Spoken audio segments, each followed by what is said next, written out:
మొట్టమొదటి నుంచి కూడా జగన్మోహన్ రెడ్డి గారు హిందూ దేవుళ్ళ పట్ల, హిందుత్వం పట్ల, హిందూ మత విశ్వాసాల పట్ల కానివ్వండి, లేకపోతే హిందూ ఏడుకొండల వాడి మీద ప్రేమ కానీ నటనగానే చాలా స్పష్టంగా అర్థమవుతాం. ముఖ్యమంత్రి కాకముందు మనందరం కూడా చూసింటాం టీవీలో.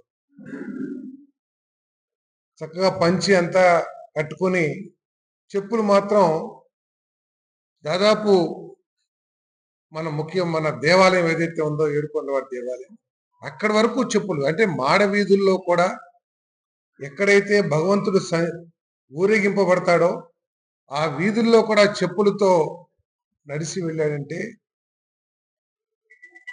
ఆయనకి హిందూ మత విశ్వాసాల పట్ల ఉన్న గౌరవం ఏంటో, నమ్మకం ఏంటో అర్థమవుతుందని చెప్పేసి మనం చేస్తాం.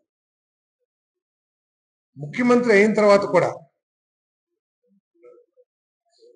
ముఖ్యమంత్రి హోదాలో ఆయనకి కలిగే భగవంతుడు ఇచ్చిన అవకాశం పట్టు వస్త్రాలు సమర్పించటం బ్రహ్మోత్సవాల్లో. ఏదైనా ఒక కార్యక్రమం చేయాలంటే కొన్ని విధి విధానాలు ఉంటాయి. పూజా విధానం కానివ్వండి, ఏ కార్యక్రమానికైనా సరే పెద్దలు, మత పెద్దలు,